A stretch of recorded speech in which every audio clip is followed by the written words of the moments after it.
Imagine the Roman Empire in 218 AD stretching from the rugged shores of Britannia to the scorching deserts of Mesopotamia.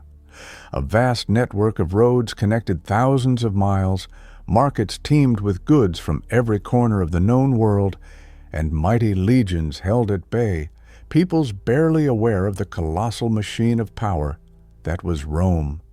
The city seemed eternal, an unshakable master of the destinies of millions. Yet, behind this dazzling facade of grandeur lay deep contradictions, fierce power struggles, cunning conspiracies in the Senate, backroom intrigues in military barracks, and a society increasingly questioning the limits of its boundless ambitions. It was into this explosive context that an unexpected figure emerged onto the historical stage, a young Syrian boy, barely 14 years old. He was destined, within a matter of months, to shake the foundations of the most powerful civilization in human history. His official name was Marcus Aurelius Antoninus Augustus, but in the annals of history he would forever be known as Elagabalus. This youth grew up in a religious environment profoundly different from that of Rome, steeped in a cult of sun worship and exotic Eastern traditions that caused bewilderment and even veiled alarm among senators and ordinary Roman citizens. And when this audacious teenager donned the imperial purple, he didn't merely disregard accepted rules, he began systematically to dismantle them one by one. This was not about the harmless eccentricities of a pampered emperor, but a large-scale social and religious experiment whose consequences were difficult to predict. Elagabalus was renowned for his extravagant antics, where the sacred intertwined with the profane, gender roles were reversed in theatrical processions, and established symbols of power were mocked at banquets. However, the culmination of his audacity was an episode that forever etched itself into the annals of history. Elagabalus once summoned 100 representatives of the Roman aristocracy and commanded them to don women's silk garments, sparkling with precious stones, after which he staged public wedding ceremonies right there on the Palatine Hill.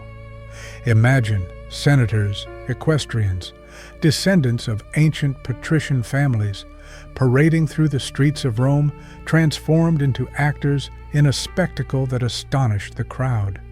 Some saw it as a liberation from prejudice, others as a humiliating mockery.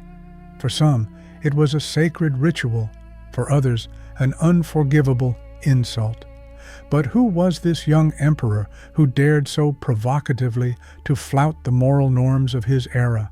A reckless madman, a visionary ahead of his time, or simply a youth endowed with unlimited power and the ability to do as he pleased? The annals preserve an authentic story that compels reflection on the limits of human possibility when unlimited power over an entire empire is concentrated in one's hands. This is a narrative about a youth who transformed Rome into an arena of unprecedented cultural revolution, touching upon religion, self-identity, politics, and power ambitions. It is a tale of the eternal confrontation between tradition and innovation, of society's readiness to embrace the new and its fear of losing established values. To appreciate the scale of Elagabalus's reign, one must look to his origins. He was not born in the heart of Rome, nor raised in the spirit of Latin aristocracy. His journey began in Emesa, a Syrian city where Hellenistic, Roman, and Eastern cultures intertwined.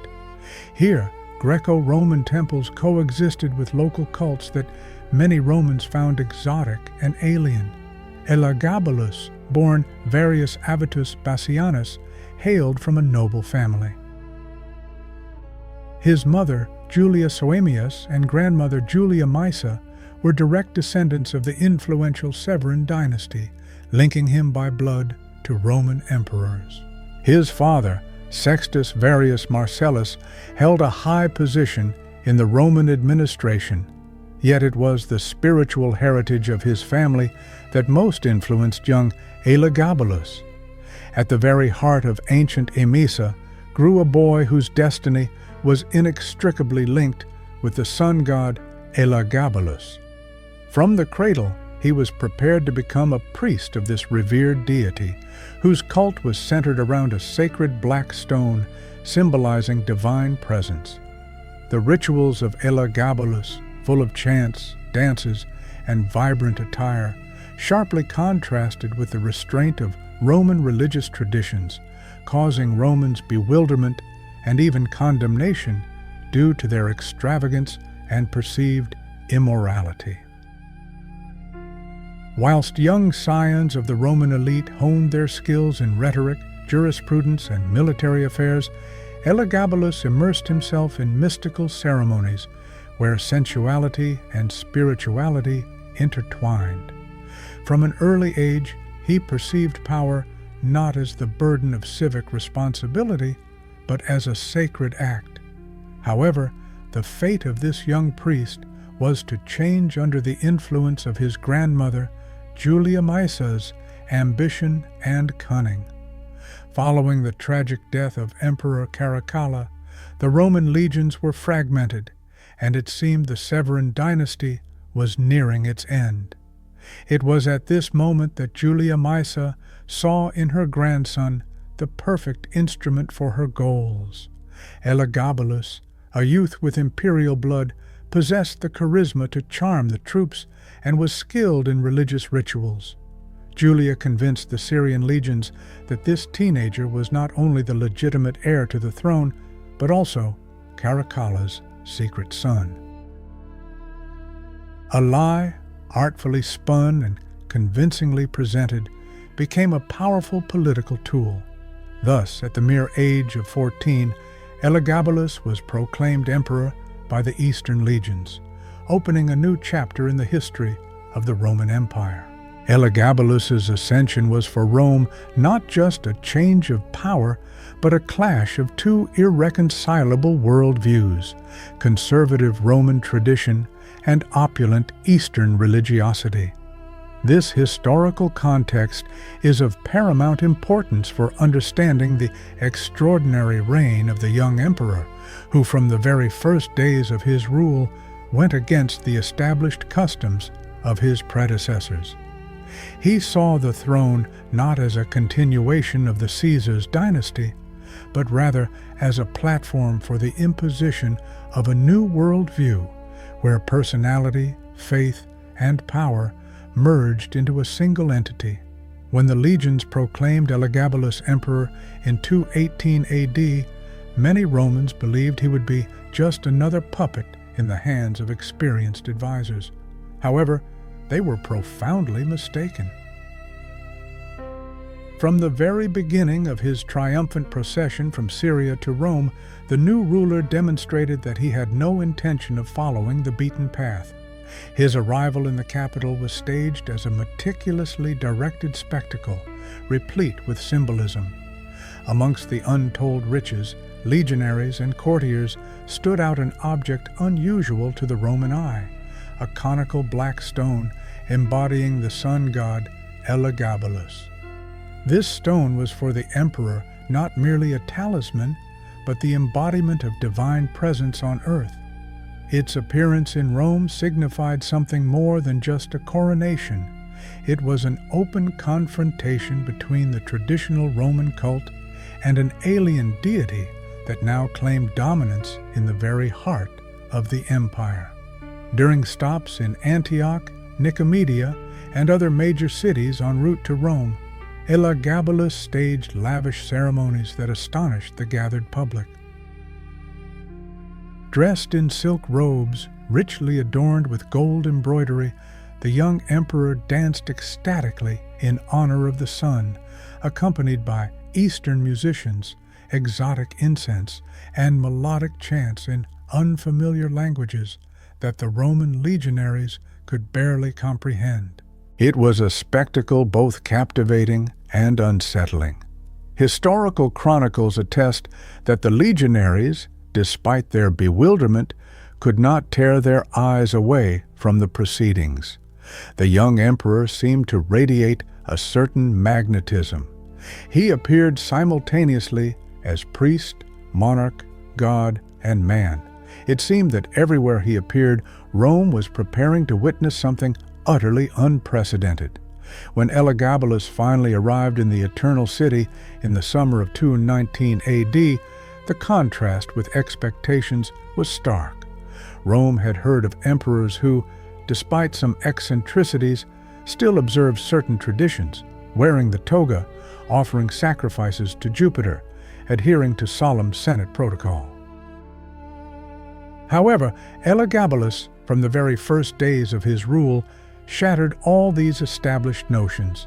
His first significant decision was an open challenge to the Roman gods.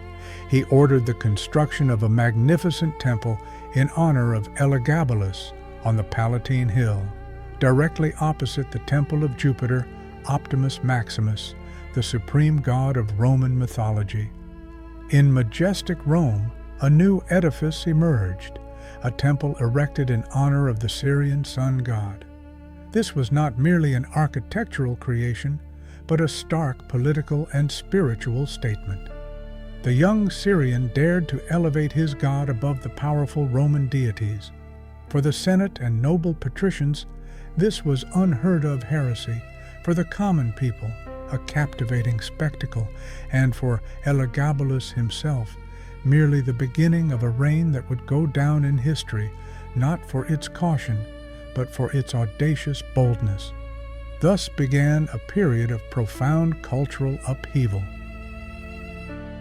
Having established himself in the imperial capital, Elagabalus immediately demonstrated that his rule would be extraordinary in every respect. Rome had seen cruel, eccentric, and luxurious emperors, but none of them had assailed the fundamental pillars of Roman society. Elagabalus, however, did so. The city witnessed religious ceremonies never before seen. Senators, clad in vibrant, richly embroidered tunics, were compelled to perform dances that in Roman culture were considered exclusively female. Noble matrons occupied places of honor traditionally reserved for men. In processions, social roles were completely inverted. Plebeians were accorded honors as welcome guests, whilst aristocrats were relegated to the background. Rome, accustomed to a strict and solemn religiosity, was stunned by this carnival of symbols. For Elagabalus, what Romans deemed a deviation from the norm appeared as a revelation. He recognized no separation between political governance and spiritual guidance. His imperial dignity implied the role of high priest in a new world order, one that celebrated fluidity, hybridity, and the breaking of barriers between male and female, divine and earthly, exalted and mundane. Imperial banquets transformed into arenas for bold social experiments. Strict ceremonies gave way to feasts where the lines between host and guest blurred. At some tables, slaves sat in places of honor, while senators were relegated to the role of servants. Amidst libations and the tasting of exotic dishes, the emperor conveyed a clear message. The foundations of Roman society were not immutable. They were subject to re-evaluation. Hostile chroniclers branded him as dissolute, but beneath these accusations lay an undeniable fact. Elagabalus forced Rome to confront a prospect it stubbornly rejected, the possibility of flexible identity, of power not based on outdated hierarchies, and of the sacred adopting new guises. Inevitably, the question arose in the minds of Romans: were they witnessing imperial madness or the dawn of a cultural revolution? Elagabalus, as if defying public opinion, not only refused to abandon his extravagant habits, but intensified them, thereby paving the way for his most scandalous act, the organization of the Union of 100 Men.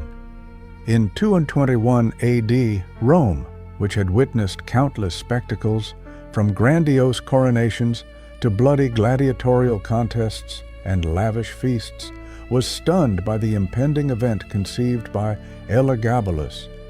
The emperor announced solemn ceremonies in honor of the sun deity Elagabalus. At first glance, this caused no great surprise, as Rome was accustomed to religious festivals, albeit understanding that this emperor was prone to eccentricity.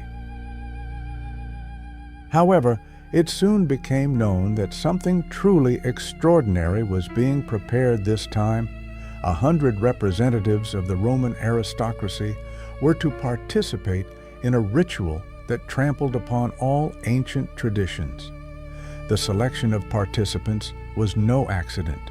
Senators, equestrians, and descendants of ancient patrician families received imperial invitations, penned on purple parchment in gold ink.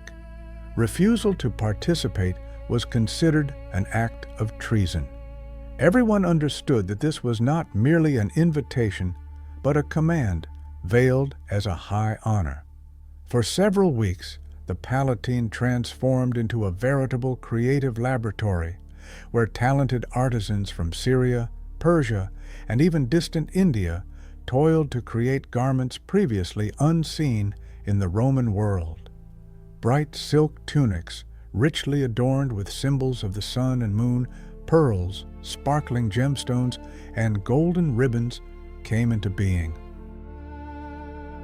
This was not merely a reinterpretation of women's clothing, but a fundamentally new type of attire designed to blur the boundaries between male and female. The preparation was not limited to external transformation alone. Elagabalus organized entire courses of spiritual instruction. Participants were immersed in a doctrine that was an eclectic blend of Stoic philosophy, Eastern mysticism, and sun cult rituals. They were indoctrinated to transcend human limitations, cast off the shackles of rigid identity, and become living reflections of the divine. Some embraced this with enthusiasm, whilst others shuddered, anticipating public humiliation. And then, finally, the long-awaited day arrived, 15th of March 221, a date imbued with deep symbolism and coinciding with the festival of Anna Perenna, the goddess of renewal. At dawn, the augurs, gazing at the cloudless sky, saw in it a sign of divine approval. The 100 men appeared transformed. After ritual ablutions, the application of makeup, and the creation of elaborate hairstyles with braids and pearls, they were practically unrecognizable. Senators, who only yesterday proudly wore their white togas, now resembled figures from Eastern frescoes, having transformed into a kind of hybrid of warriors and priestesses. The procession that opened the festivities was truly an unprecedented spectacle. 100 representatives of the Roman aristocracy proceeded through the picturesque gardens of the Palatine to an atrium, which was richly adorned with purple and gold tapestries, exotic flowers emitting the fragrances of the East. Musicians, clad in glittering togas, played melodies unfamiliar to Latin ears. The assembled public, which included senators, plebeians, freedmen, and merchants, watched spellbound. Some could not hold back tears, some laughed, disbelieving their eyes. Many simply stood in awe before the grandeur of the unfolding scene. At the center of this opulent procession appeared Elagabalus himself, clad in a toga that artfully combined symbols of imperial power and Eastern adornments. At this moment, he resembled the high priest of a new deity more than a Roman emperor. With a solemn voice, he conducted the wedding ceremonies, which were distinguished by their unusual nature. These marriages were meticulously planned to subvert established social norms. Senators were united with equestrians, patricians with wealthy plebeians, creating unions that blurred the lines between classes and genders. Oaths of loyalty were sworn not before traditional Roman gods, but before Elagabalus, the sun deity, who now assumed the preeminent role in the life of the empire. The aristocracy, entrenched for centuries as a bastion of honor and morality, found itself confronted with a new reality that mercilessly shattered its fundamental principles. This moment became a turning point in the empire's history, provoking an immediate and diverse reaction. For some, it was tantamount to liberation, bestowing a strange sense of freedom and an opportunity to explore previously hidden aspects of their personalities. Others, however, perceived it as the deepest of nightmares, a public humiliation that undermined their self-identity and the honor of their ancestors. The Roman Empire bore witness to an event that would forever be etched into the annals of history. Elagabalus demonstrated that absolute power was capable not only of governing territories and armies, but also of shaping the identity of those under its sway. On that day, Rome ceased to be merely the greatest military power of its time, transforming instead into the arena for the boldest cultural revolution ever seen in the ancient world. Despite this, the wedding ceremonies did not vanish overnight. On the contrary, the echoes of this event resonated throughout Rome and then across the entire empire. In the Senate, confusion and indignation reigned, as many senators had participated in the ceremony against their will or had relatives among the participants. For them, it was not only a personal insult, but also a threat to the values that upheld the Republic, at least in spirit and dignity, of Rome. In the Eternal City, intense passions flared. Conservatives, like guardians of ancient traditions, raged, seeing in the event sacrilege and the trampling of age-old customs. Pragmatists, on the other hand, warned against open rebellion against the emperor's will, recalling the deadly danger of such a step. Hypocrisy and feigned humility became the only shield in this difficult situation. In aristocratic families, a true drama unfolded. Wives and mothers watched in horror as their loved ones returned home transformed, as if strangers, with unnatural makeup on their faces and memories of roles they had been forced to play against their will, roles that in Roman society were considered unworthy of a free man. Some families, as if wishing to banish a bad dream, tried to consign the incident to oblivion, to erase it from memory. Others, more open to the new, conversely wondered, had this strange ritual not opened new horizons in understanding human identity? The people of Rome, who had become unwilling witnesses to this spectacle, divided into two camps. Some saw in the events only a grotesque mockery, shaming the great empire in the eyes of the ancient gods. Others, especially the inhabitants of the poorer quarters accustomed to extravagant performances, perceived it as an engaging entertainment, as fodder for rumors and conversations that did not subside for many months. Far from the capital's splendor, the empire's eastern provinces reacted to Emperor Elagabalus's scandalous antics with less shock. In these lands, where religious beliefs permitted gender fluidity and the mingling of the divine with the human, such manifestations were not out of the ordinary. For the inhabitants of Syria or Asia Minor, the young emperor's actions undoubtedly seemed extravagant, but not entirely devoid of meaning. However, in the western provinces, particularly Italy and Spain, the reaction was extremely negative. Battle-hardened generals wondered how the empire could maintain its authority among barbarian peoples if its ruler openly mocked the symbols of Roman valor and masculinity. Within military circles, unease grew. The legions were prepared to tolerate an emperor's eccentricity if he secured military victories and maintained strict discipline. But in Elagabalus, they saw a ruler more engrossed in cultural transformations than in military campaigns. Even the Praetorians, whose direct duty was to protect the emperor, began to doubt how long they could safeguard a leader who was jeopardizing the stability of the entire empire. The psychological impact of these events on contemporaries was immense.